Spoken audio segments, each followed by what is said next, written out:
Welcome to Team FastEddy and HPI Baja Tutorials.com. In today's tutorial, we're going to go over the building and the adjusting of an Elcon clutch for your fifth scale. The Elcon clutch is made out of Teflon shoes. It's got 4 Teflon shoes rather than the 2-shoe setup that comes stock with your Baja. The price tag on them is pretty steep to get into. They're well over $100. However, they will last much longer than a standard clutch. We've had our original Elcon clutch in 3, maybe 4 separate cars, totaling well over 5 gallons, 6 gallons of gas, and it's still going strong. And that's in the sand, it's in the dirt, it's street racing, anything that we've thrown at it, it's been able to handle.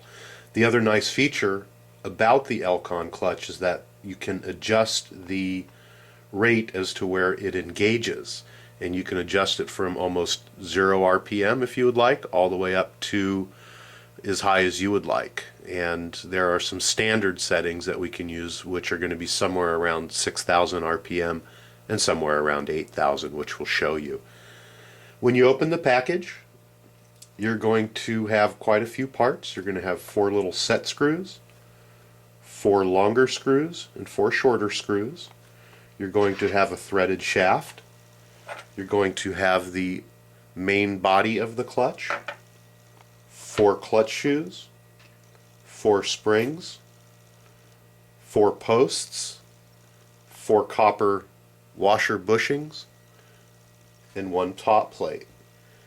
It's actually rather simple to get going. Each step you're just going to perform it 4 times. However, until you've built one, it can be a little bit confusing on how to get it together. So we're going to go ahead and build it for you, and then afterwards show you how to adjust it. The first part of building the clutch is to go ahead and grab the springs and the shoes, and we're also going to use the 4 little copper plates that are included in here. The spring itself, the first thing that you're going to want to do with the spring is to compress it a few times. That's just to make sure that it's operating properly and it breaks it in a little bit. So go ahead and repeat that process on all 4 springs. Just squeeze them in a pair of pliers a few times. Go ahead and do that. The second thing that we're going to do is to grab one of these little copper bushings or plates, and it's flat, and then it comes up and it has a little nub on it, and that nub is going to fit right inside of the spring. So we're going to go ahead and place one of these on top of each spring, just like so. Going to go ahead and repeat that process on all 4 springs.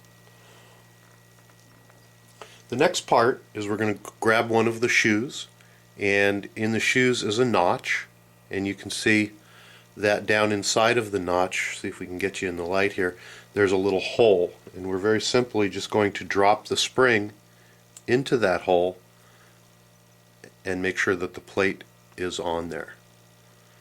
Take a look at that. The next thing that we're going to do is to grab the main body of the plate, or the main plate body, and you're going to see a pin on here. There's 4 of them, 1 for each shoe. And we're very simply just going to place the shoe on. There's a hole in the bottom. We're going to place that shoe over that little shaft like this. The next part is a little bit difficult, but it's easy. There's 2 sets of screws, and there's 4 of each. And we're going to use the longer screw.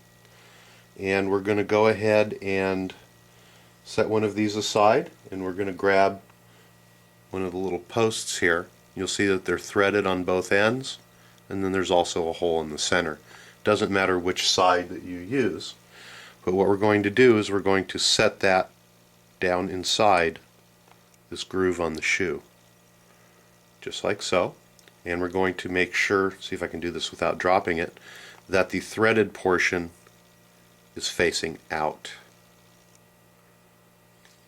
Now we need to insert the long screw into this hole to secure everything. So we're going to use our finger and we're going to push down on the spring. You can feel a little bit of tension there. We're going to push down on the spring and we're going to go ahead and temporarily insert the screw. We're going to go ahead and tighten it down just till it touches. And again, we're only temporarily putting that screw in. We are later on going to take that screw back out and place a little bit of Loctite on it. However, trying to do this all at one time, it is a little bit difficult to get your Loctite on there, so we prefer to do it in a separate motion. And we're going to reach back in here and we're going to straighten that out a little bit just to make sure that it's straight. We're going to go ahead and do that process all the way around until all four are on. We're going to go ahead and do that off camera and we'll be right back.